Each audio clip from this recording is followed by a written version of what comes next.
রাহুল সিনহা রাজ্যসভা জয় প্রার্থনায় গঙ্গাসাগরে কপিলমুনি মন্দিরে পুজো বিজেপি কর্মী সমর্থকদের।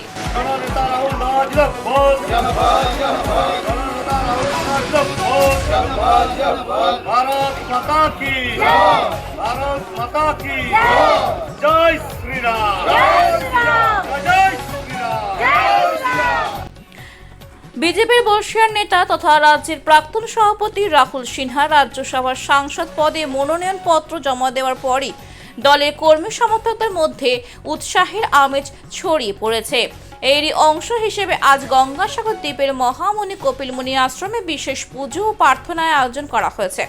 জানা গিয়েছে, বিজেপির কেন্দ্রীয় নেতৃত্ব সম্প্রতি পশ্চিমবঙ্গ সহ একাধিক রাজ্যের রাজ্যসভা আসনে প্রার্থী ঘোষণা করেছে।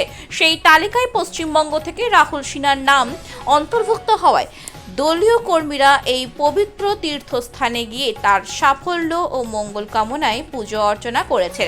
কপিলমুনি মন্দিরে গঙ্গাসাগর মেলার জন্য বিখ্যাত এবং এখানকার প্রার্থনাকে বিশেষ ফলপ্রসূ বলে মনে করা হয়।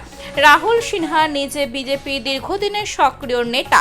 তার রাজ্যসভা মনোনয়ন ঘিরে রাজনৈতিক মহলে আলোচনা চললেও দলের কর্মীরাও এই ঘটনাকে ইতিবাচক ভাবে নিয়েছেন এবং বিভিন্ন জায়গায় প্রার্থনা যজ্ঞের আয়োজন করেছেন।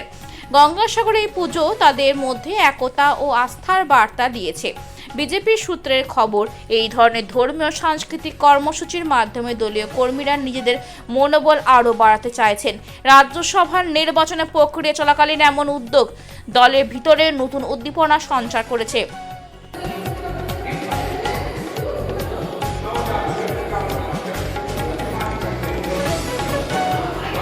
প্রতিনিয়ত গঙ্গাসাগর সহ দক্ষিণ 24 পরগনার খবর পেতে আমাদের ফেসবুক পেজ ও ইউটিউব চ্যানেল ফলো করে আমাদের পাশে থাকবেন।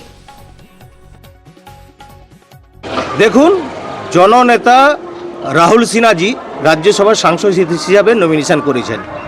সেই নমিনেশন নিয়ে তৃণমূল কংগ্রেস মিথ্যা অভিযোগ, মিথ্যা অপপ্রচার চালিয়ে ওনাকে সাংসদ থেকে বিড়ম্বনা দেওয়ার জন্য এই সমস্ত নোংরামি কাজ করে চলেছে। যে কারণে আমরা জননেতা রাহুল সিনহা মঙ্গল কামনার্থে আজকে মহামুনির বাজারে এসেছে, কপিলমুনি মন্দিরে এসে পুজো দিলাম, যাতে ওনার নমিনেশন সংক্রান্ত যতই তৃণমূল অপপ্রচার করুন, মিথ্যা অভিযোগ করুন, যাতে কোনো কিছু প্রভাব পড়বে না। আমাদের রাহুল সিনহাজি সাংসদে যাচ্ছে এটুকু নিশ্চিত। আর তৃণমূল কংগ্রেসের এই যে নোংরা রাজনীতি, সেটা পশ্চিমবাংলার মানুষ দেখে। রাষ্ট্রপতি পশ্চিমবাংলাতে এলেন, তাকে কিভাবে অপমান করেছেন, তাকে মিটিং করার জন্য জায়গা দিচ্ছে না। এই মুখ্যমন্ত্রী মমতা বন্দ্যোপাধ্যায় এতটা নিচে নেমে গেছে। এর আগে দেখেছিলেন তো, ভোটের আগে পা খড়া নিয়ে ভোট প্রচারে গেছিল, আবার নাটক শুরু করেছে ধর্মতলা থেকে ধর্না। এই সমস্ত করে কোনো কিছু লাভ হবে না।